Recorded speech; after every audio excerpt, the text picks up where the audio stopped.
Tell me your name and tell me a little bit about yourself. My name is Herman Davis. I am 54 years old. I'm the youngest son. I'm the only boy of four siblings. I'm a baby boy. Had three sisters. My oldest sister was murdered at the age of 25. And I didn't start doing this work. She was murdered in 1985. And my sister and I, we didn't start doing this work until I want to say 20 something years later. We didn't instantly react. Actually, it was 2004, because Michael Nutter, he had cut the budget on the only women's shelter that was in Philadelphia. And my sister was helping Mothers in Charge. And it was Katrina happened.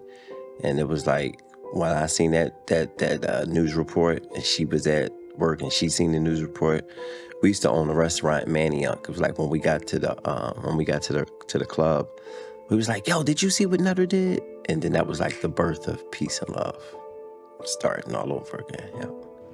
When I say domestic violence, can you tell me some things that come to mind?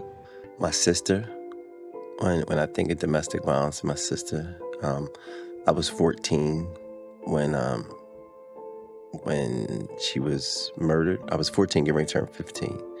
And this is in 1985. So you say domestic violence, it instantly goes to her. Can you share a little bit about your sister and what was she like and what are some of your favorite moments about her? Yeah, my sister she was like the life of the party. Like when she walked in the room, like you knew it, like you heard her before you see her.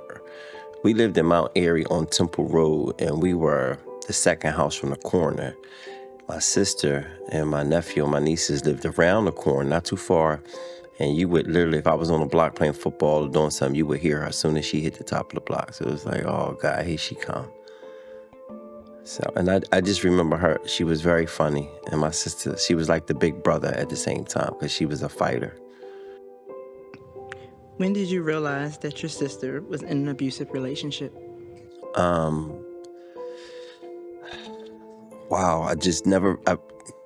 there's a couple scenarios, but I could just say when I noticed that she had a black eye and she was trying to hide it with her sunglasses. And it was like, what is that? And then, you hear the conversations, my mom and dad talking to her about it. And my sister always thought that she could change him. And, he wasn't going to be like that. He was going to stop. And, and she did change him from an abuser to a murderer. He did change. How did the family respond when they became aware of the situation? Of the abuse? Yes. How did my family respond when they became aware of the abuse? I think we all had different reactions, but, my dad came from a family of 10. They was from North Philly. Had 5 brothers, and, we've heard the threats.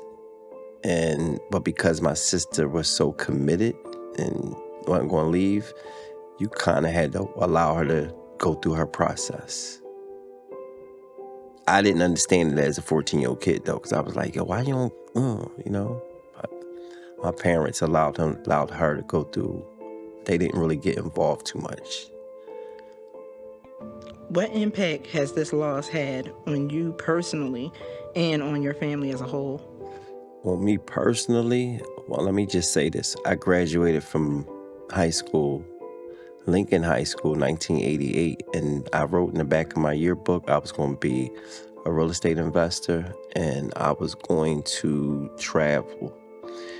I did not think I was going to be doing advocacy work against domestic violence, and that's what changed me. And I'm committed to it.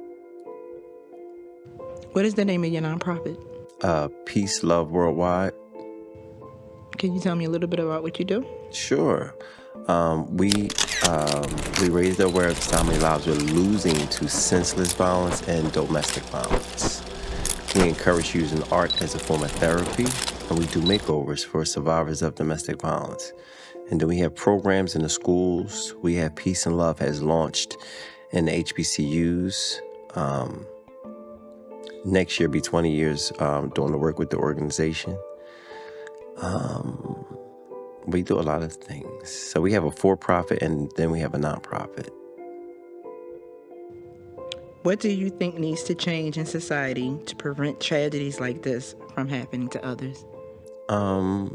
Having healthy conversations, taking the mask off.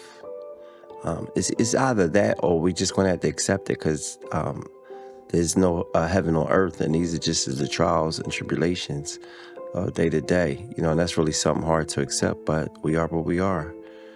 But talking, what you're doing, this work right here, what you guys are doing, this is a seed that's being planted, and it will harvest something. So more conversations like this. Are there any resources or messages that you would want to share with someone currently experiencing domestic violence? I would say talk to somebody, and you have Lutheran Settlement Home.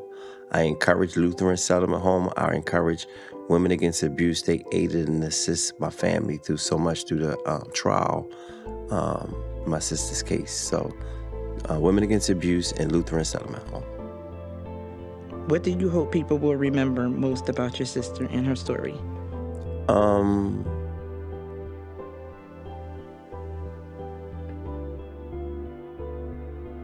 That love shouldn't hurt. Love shouldn't hurt, and that you can't change anybody. And my sister thought that she could change him. Like, she really believed that she could change him. And you can't change people, and love shouldn't hurt. Do you believe there's life after domestic violence? Do I believe that there's life after domestic violence? Absolutely. It's just a lot of work because there's a heck of a scar that it leaves. But there's definitely life after domestic violence.